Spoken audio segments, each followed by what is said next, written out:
হে আল্লাহ, আল্লামা হযরত দেলোয়ার হোসেন সাঈদী রহমাতুল্লাহ আলাইহি তাফসীর মাহফিলের প্রত্যেকটা বক্তব্য হে আল্লাহ তুমি কবুল করেছো। আমরা আজকে তার প্রমাণ পাচ্ছি।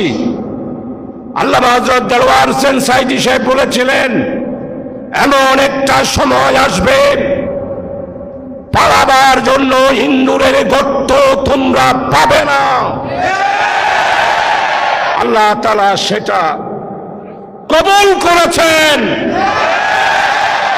আর আওয়ামী লীগের নেত্রী পার্লামেন্টে আপনি বলতেন, বাপের বেটি শেখ হাসিনার বেটি পালাই না।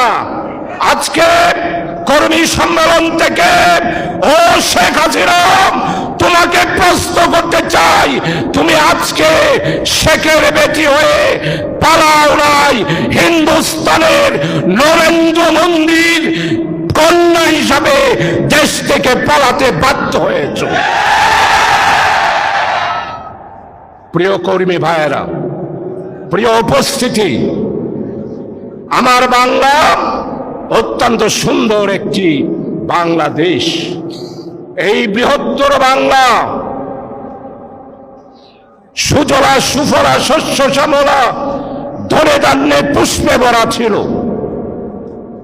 এই বাংলাকে বারবার বিদেশি ফিরিঙ্গিরা, মারাঠারা, পর্তুগিজরা, ব্রিটিশেরা আমার বাংলাকে বারবার তারা শোষণ করে আমাদেরকে নিঃস্ব করেছে। 200 বছর ব্রিটিশ বানিয়ারা বাংলাকে